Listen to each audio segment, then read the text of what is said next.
যে হত্যাকাণ্ডে তারা সন্ত্রাসী দিয়েছে সংগঠিত করলো, এর জবাব দিল্লি সরকারকে দিতে হবে। দিল্লির সাথে বাংলাদেশের যে সকল অসম গোপন চুক্তি রয়েছে, সেই অসম গোপন চুক্তি অনতিবিলম্বে বাতিল করতে হবে। পরবর্তীকালীন সরকারের ব্যর্থতার কারণে এখনো আমরা দিল্লির দাসত্বের শৃঙ্খল থেকে রাষ্ট্রীয়ভাবে মুক্ত হতে পারি নাই। আজ আমরা ইতিহাসের এমন এক দ্বার প্রান্তে এসে পৌঁছেছি।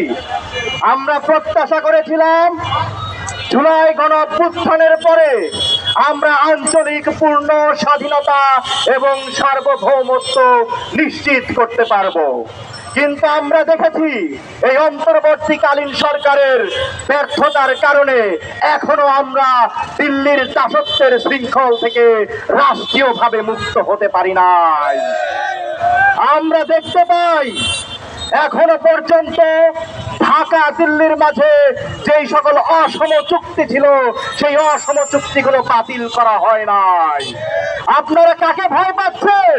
এই অন্তর্বর্তীকালীন সরকার আমার দেশের মানুষেরা ইলিশ খেতে পায় না, কিন্তু আমরা অনেক সময় দেখতে পাই যে এবারও নাকি দাদাদের জন্য টনের পর টন ইলিশ হাদিয়া পাঠিয়েছে। এই ইলিশ হাদিয়া আপনারা বন্ধ করুন, আপনারা এই নটজন পররাষ্ট্রনীতি থেকে বেরিয়ে আসুন।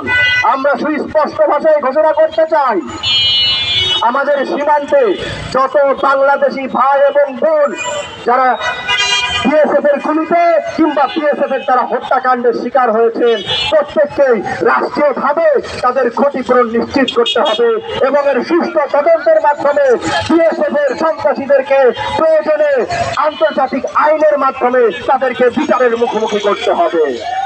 আমরা স্পষ্ট ভাষায় বলতে চাই, দিল্লির সাথে বাংলাদেশের যে সকল অসম গোপন চুক্তি রয়েছে, সেই অসম গোপন চুক্তি অনতিবিলম্বে বাতিল করতে হবে।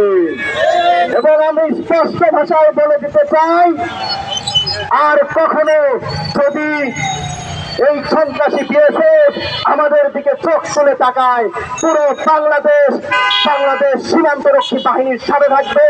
আপনারা এর কড়া জবাব ওই সীমান্ত থেকেই দিয়ে যাবেন। প্রয়োজনে আমরা ঢাকা থেকে লং মার্চ করে সেখানে যাব, কিন্তু যাতে করে আর কখনোই আমার বাংলাদেশি ভাই বোনদের জীবন আমরা এইভাবে হতে দিব না। এবং আমরা আহ্বান জানাই, অন্তর্বর্তীকালীন সরকারের পক্ষ থেকে আমরা কড়া হুঁশিয়ারি দেখতে চাই, আপনি প্রয়োজনে ভারতীয় হাই কমিশনারকে ডেকে নিয়ে যান, ডেকে নিয়ে এই যে হত্যাকাণ্ডে তারা সন্ত্রাসী দিয়েছে সংগঠিত করলো, এর জবাব দিল্লি সরকারকে দিতে হবে। ইনকিলাব জিন্দাবাদ। আমরা শহীদ আবরারকে ভুলে যাই নাই, শহীদ আবরারের রক্ত আমরা বৃথা যেতে দেব না।